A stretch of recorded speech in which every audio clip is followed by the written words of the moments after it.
So I want to hear about your thoughts on near life-death experience. A lot of people have, in surgery, said that, middle of the surgery they could come out and see what's happening, see the conversation, what the doctor is doing. So just a thought, do people really die at the time, or they reach some moksha or heaven, come back? Near death? You mean near death? Yes, you near said death near experience. life, so I was wondering what… So when I saw you, I saw near-death experience. Okay. There's near-death experiences where, let's say, someone is about to die. Very often, we've read these accounts, like Dr. Sanjay Gupta's book talks about these, like cheating death. In which case, they then have these experiences where they may see lights or what have you. So I just want to distinguish that because they're two different cases. That's what I want to know. Okay, all right.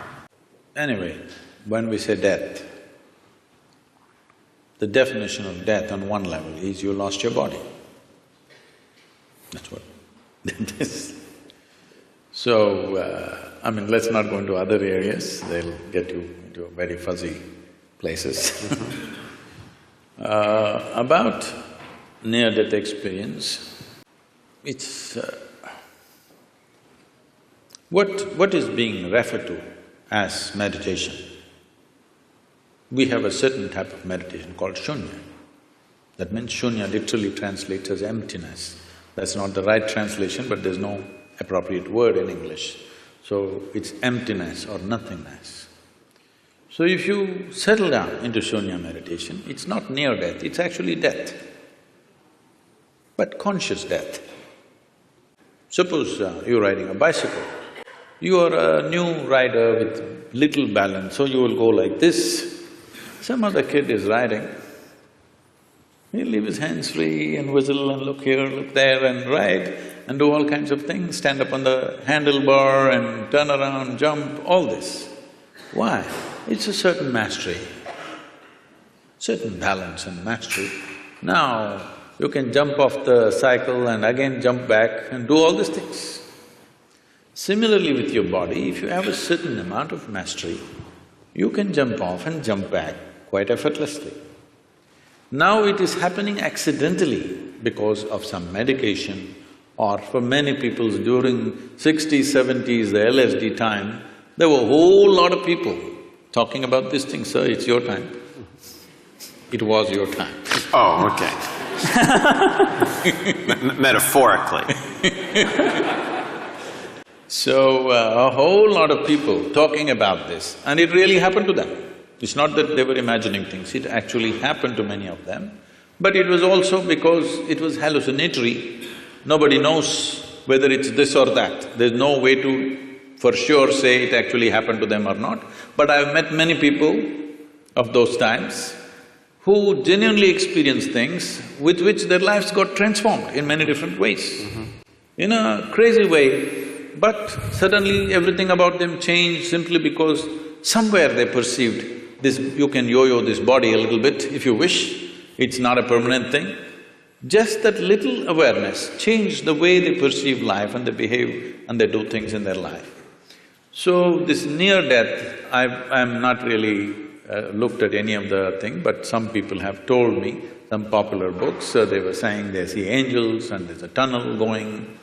See, one thing is, you must understand, when somebody is going on the surgery table, the doctors may be confident, the patient always fears that he may die.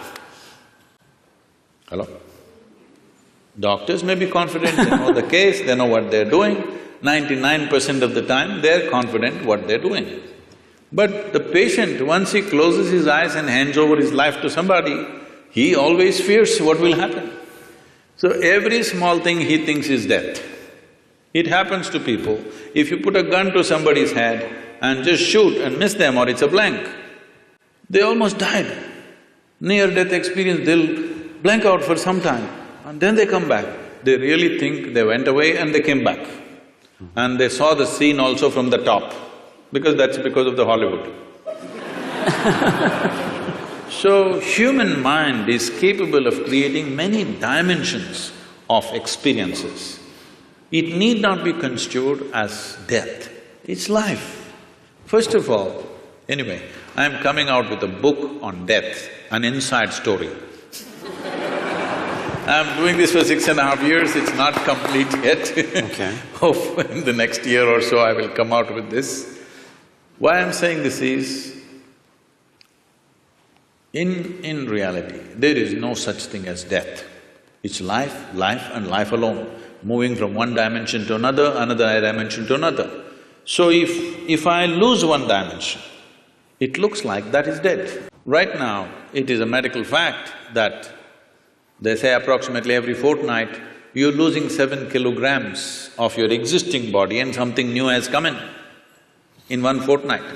Whatever your weight, you must just calculate in how many fortnights you're completely lost. Everything that you have in your body is being lost continuously and something else is coming in. But you don't experience as that every meal and every day you empty your bowels, you must experience it as near death. But that doesn't happen to you.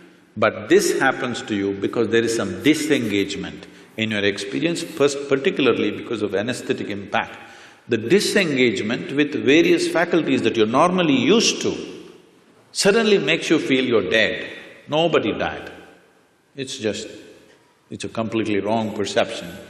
Yes, every moment of your life, if you are willing, if you are not entangled with situations and your own thoughts and emotions, there are many things you can perceive right here. Right here, sitting here, you can look at your life from there, okay? This is not near death, this is life.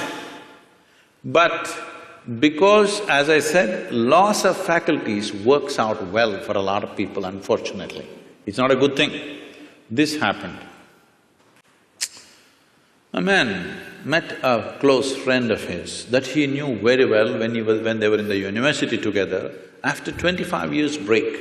So he invited home for dinner, he went, and being an Indian household, the wife was serving and these two men were eating. And every time he wanted to ask for something from his wife, he said, my honey, my sweetie pie, my boo-boo-boo, my coco-coo, my bulbul, and whatever else, your Tamil, so my tangam and my chuchu, all those things. So after the dinner was over, the friend was leaving and he said, you are having an amazing life, aren't you? I'm married with my wife for 15 years, we can't even look at each other's face. The way, the endearments you're showering upon your wife is truly fantastic. I said, what are you talking about? He said, you called her bulbul, you called her tangam, you called her this. I said, oh man, I forgot her name 7 years ago.